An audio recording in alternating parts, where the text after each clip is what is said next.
Thank you all for being here, too, and continuing to observe the sessions throughout the rest of the day. Following that amazing conversation that Matt just had with Maria Corina Machado, we are going to dive in a little bit deeper.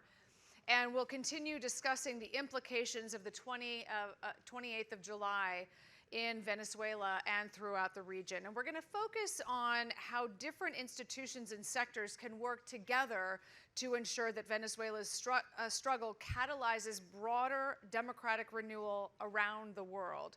Please welcome to the stage Ambassador John Negroponte and our esteemed panel.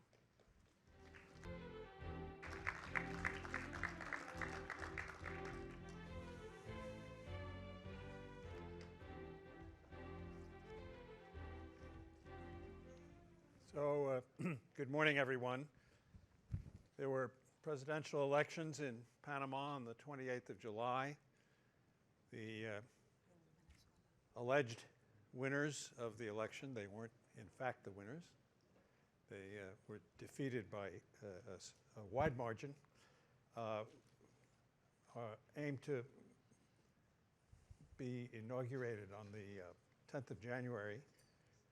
But in the meanwhile, there's a lot stirring in the political situation in Panama, and we have excellent panelists here to discuss that. I'm first going to call on Rafael de la Cruz, who's the director of the Office of Maria Corina Machado in the United States, and ask him to amplify, perhaps, a bit on what Maria Corina just talked about with regard to the situation. And I think we can remain seating, if that's okay. Yes. Okay. Thank you, Ambassador Negroponte, and thank you all for joining us in this event focusing on the situation in Venezuela. We are not talking about simply one country. We are talking about a situation that is going to affect the whole hemisphere. After Maria Corina, I think my work is easier. She already was able to present to you the main aspects of what's going on right now. But I would like to emphasize certain things. We have won 4 battles, 4 important battles against this dictatorship that is in power right now in Venezuela. The first battle is a spiritual battle. It's a spiritual battle in the souls of the Venezuelan people. At this point, there is almost nobody in Venezuela that doubts that Maduro is illegitimate, that Maduro is a dictator, and that most people massively don't want him to stay in power. Second battle is political. We literally, overwhelmingly won the election against them. They know it. We know. The whole world knows that. And as a result of that, we have a president-elect who is Edmundo González Urrutia. The third battle is institutional. Maduro cannot hide anymore. Maduro has destroyed the institutions in Venezuela to the whole world to see. The Electoral Council, the High Court of Venezuela, the Attorney General, the Congress. There is no way to hide behind any institution there. All of them clearly are part of the same regime. And the fourth battle is the international battle. This stage is a proof of what's going on in Venezuela. No doubt that the international community, and I would like to publicly thank the United States, I would like to thank the governments in Europe, governments in Latin America, and other parts of the world that has been supporting our fight, and they continue supporting our fight. We are very proud to say that in the case of the United States, what we are doing is bipartisan. We work extremely well with the administration, but also in Congress with both parties. And in this sense, same in Latin America, we got what we could call the left in Latin America and the right in Latin America. Both, they are working together in order to make sure that we get to the end of this and get rid of Maduro's regime. So finally, I would like to say something. When you look at the dictatorship and you see how bully they are, you think it's so difficult to beat these people. Well, dictatorships at the end of the day they fall. And then when they fall, all these people that think that it's so difficult to beat them start writing academic papers and a lot of books saying how clearly was that the dictatorship was going to fall. So this is where we are right now. We are facing this dictatorship that's not a giant, that's just a dictatorship. And it's weaker and weaker and weaker. And we are going to beat them. The Venezuelan people has a responsibility. We are going to get to the end with that. We are going not to falter, and we are not going to rest until we finish our job. Thank you very, very much.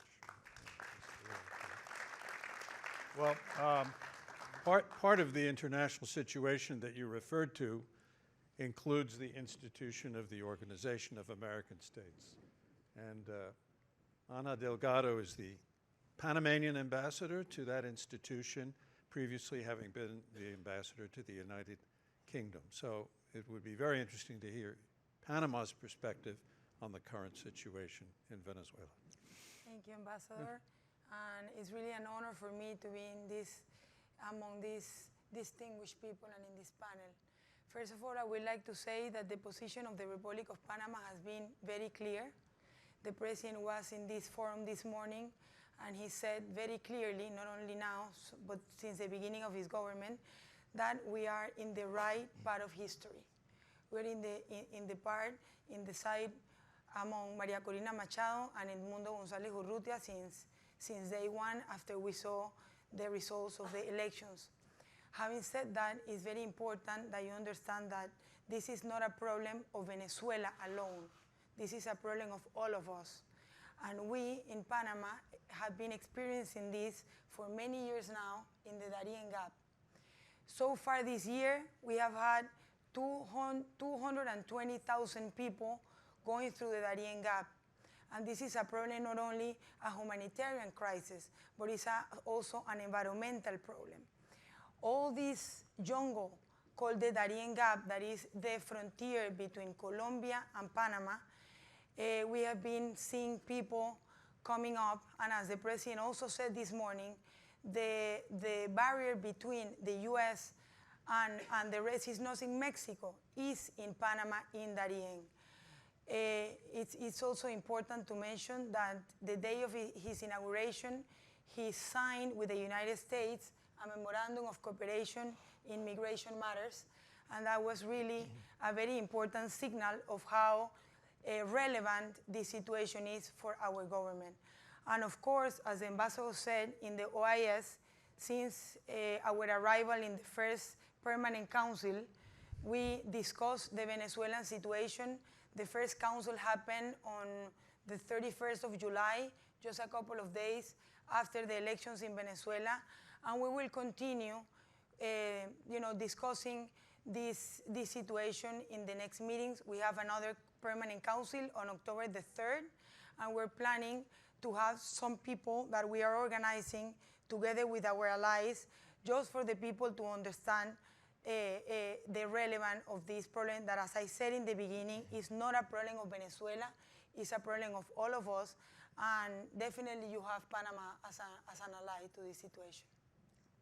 Mike just mentioned here, speaking of international, as I understand it, the countries, there may be others, but that have recognized Maduro's victory so far are Cuba, Honduras, Russia, China, Iran, and North Korea, just to give you a sampling of, as Colin Powell used to say, you need to get new friends. Daniel Erikson, Senior Director for Western Hemisphere Affairs on the National Security Council. So I think we're very interested in the U.S. government perspective on this situation, and of course, I'm sure it will play a very important role in this situation. Great. Well, thank you so much, Ambassador. It's a pleasure to be here, and I'm really pleased to be back at Concordia and appreciate how much the organization has done to lift up these important issues in Latin America, including in Venezuela. And of course, it's great to be with Rafael and with our representative of Panama to the OAS. From the U.S. perspective, Venezuela is a critical issue. It's a critical issue for the hemisphere, for U.S. interests in the hemisphere. and really for the future of democracy, both in the region and globally. It has been a high priority for President Biden. You may have seen that he spoke of Venezuela yesterday in his address to the UN General Assembly, where he said that the Venezuelan people chose, millions of Venezuelan people chose change, and the world knows the truth. And I think that that is one thing that we're working very hard to bring about, that truth, which is that Maduro did not win the most votes in this election. That was indeed Edmundo Gonzalez, is something that is appreciated broadly in the international community, and that ultimately will come to affect democratic change in Venezuela as well. We believe that working with our allies and partners is really a critical piece of this, and we have been in lockstep from the very beginning with key allies such as Panama, but also many, many others in the region, as well as with the European Union and others around the world. We also do believe that our sanctions policy has a role to play here. As you know, we have numerous economic sanctions that have been imposed on Venezuela at both the sectoral level, but also at the individual level. Just a couple of weeks ago, we issued a new round of 16 sanctions towards specific individuals that played very particular roles in either political repression in Venezuela or the persecution of Edmundo Gonzalez, or other steps that aided and abetted what we see as electoral fraud by the Venezuelan Electoral Council. It's also really important that we remain very closely in communication and in lockstep with Venezuela's democratic opposition. They are really the key actors. It's great to hear the perspectives of Maria Corina Machado on video, who came out to speak before us. And then really over this coming period, there's going to be a series of critical decision points leading up to January 10th, because that is the date upon which Maduro's current illegitimate term ends, and who will step in to the seat on that date is something that we need to be very focused on. Excellent. Thank you very much. Maybe if we could turn a little bit to the economic situation, especially the sanctions, and perhaps Mr. De La Cruz, you'd have some comments with respect to Absolutely, that issue. Ambassador. Yes, thank you. Well, there is this saying around the streets of Washington that sanctions are a problem because they are impoverishing the Venezuelan people, or they are not effective against people that are targeted personally. We disagree. If there is any reason why the regime at a given point has sat down and is going to sit down to discuss a peaceful and orderly transition of government, it's because of the sanctions, among other things. So that's extremely important. I want to be clear. We support the personal sanctions that the United States has been applying. It's, of course, the purview of the administration of the United States to do that. But we don't think that this is a mistake. We think that this is right to do, the right thing to do. It's not only right in terms of moral, because politics has to be moral too. It's also right in terms of politics, because this is the way to sit these people down and discuss a transitional government. In terms of economics, this is extremely important. The idea that the sanctions, the economic sanctions to Venezuela are impoverishing the country is misleading. The economy of Venezuela is now $100,000 million, $100 billion, more or less. 25 years ago, it was exactly the same, $100 billion. 25 years ago. That means without, over those 25 years, we are talking about probably $60 billion, actually, of the economy right now in real terms. Well, this economy should be $600 billion at this point if we would have continued growing as we were at that time, 25 years ago when Chavez came to power. The reason why is this is because of the mistakes of the government. This regime has started by expropriating property of people, hence destroying property rights. They continue destroying the oil industry. We were producing 3.4 million barrels per day. Now we are producing less than 800. And the collapse of the oil industry started in 2014, years before the first economic sanctions imposed by the United States. So the point is, it's not about the sanctions. And the immigration is not about the sanctions. It's Maduro. It's the regime. It's the way they have conducted the country. There is no way, there is no future for the country. There is no future to repay the debt. There is no future to grow if they continue there. So again, it's hard for any country to impose sanctions on other countries. But in our view, it's the right thing to do. And second place, Venezuela has a bright, very bright future if actually we get to, as I said, through an orderly and peaceful transition of power. And I could add right here, I think it's an important point. Think of it, a country with a relatively low population and the largest fossil fuel reserves in the world, largest oil reserves. And that's quite extraordinary, the deterioration that has taken place under such bad governance and mismanagement. Dan, would you care to comment on the issue of some of the exceptions to the sanctions regime that have allowed a certain amount of exports of Venezuelan oil? And some people would make the argument that that gives a lifeline to the regime that ought to be cut off.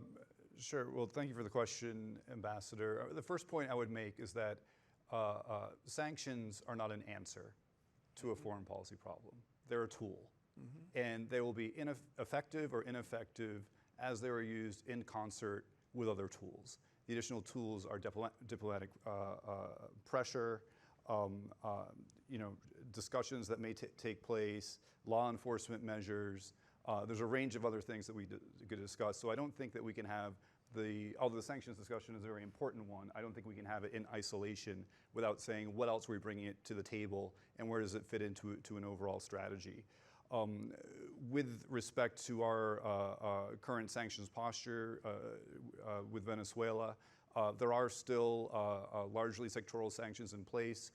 There was a general license that was basically granted for a 6-month period to help encourage the Maduro authorities to hold elections. Ultimately, they fell short of many of the commitments they had made under a prior agreement known as the Barbados Agreement, so that sanctions relief, known as General License 44, lapsed, expired last April. There are specific licenses that are granted for certain types of economic activity and transactions in the oil and gas sector. In Venezuela, these are relatively limited in nature. And they're ones that some of them I understand attract more interest and are under greater discussion. But I think that as we look at the situation in Venezuela now and then moving forward in the coming months, we're going to be continuing to calibrate our sanctions policy as needed in order to achieve the best result in Venezuela. So we've got just a little more than a minute left. Ambassador, I happen to have been the Deputy National Security Advisor back in 1988. Let's see, 88. That's the trouble with having had too long a career. 1988, when we imposed sanctions and indicted President Noriega. Well, actually, he was head of the National Guard, and we know how that ended. Well, do you have any? I don't think the situations are exactly comparable, although we face some of the issues that are similar. Thank you, Ambassador. So precisely I wanted to say that because we had a military dictatorship in Panama, and the government that came after that, and going back to what Mr. Rafael said to us, it will be very difficult to recover after it. And believe it or not, that government recovered pretty fast and much faster than people thought. So I was talking yesterday actually with Juan, and he said something really interesting, and he said to me, the most important is when people have confidence.